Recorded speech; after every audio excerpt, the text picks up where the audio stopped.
Once we already close the deal with our clients, how can we now execute to serve the products or the services na i-avail ng ating mga client?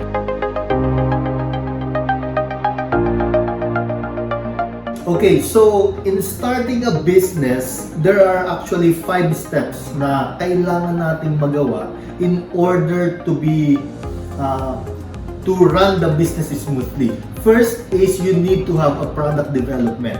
Product development is that part of business where you will find your niche or the market na gusto mong servan and the product na isa-serve mo sa kanila. Okay, so you can go to food industry, you can go to technology industry, you can go to service industry until you find that product or service na gusto mong i-offer sa ating mga customers. Number 2 is marketing and sales. So in marketing and sales, you already have the product and now you want to come up with a plan or a strategy para makilala yung brand natin or yung product natin or even yung service natin. So that's the part na gumagawa tayo ng branding and also nagte-train tayo ng tao or ng staff natin to close the deal. Okay, so that's part of the marketing and sales. And number 3 is the operation side.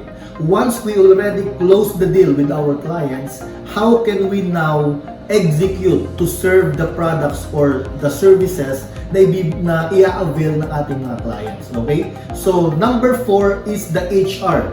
Once you have a growing business and then you started to hire people, you need to have a system.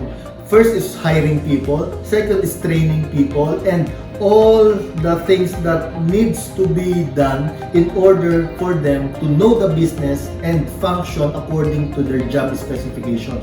And number 5 and the final step in business is proper accounting. Okay, so in proper accounting, this is where you will see if your business is working or not. This is the indication whether to re-strategize or regroup as a company and look for ways on how to grow the business even more. Okay, so accounting will tell you whether it's time to expand or it's time to cut losses. Okay, so those are the 5 steps in starting the business.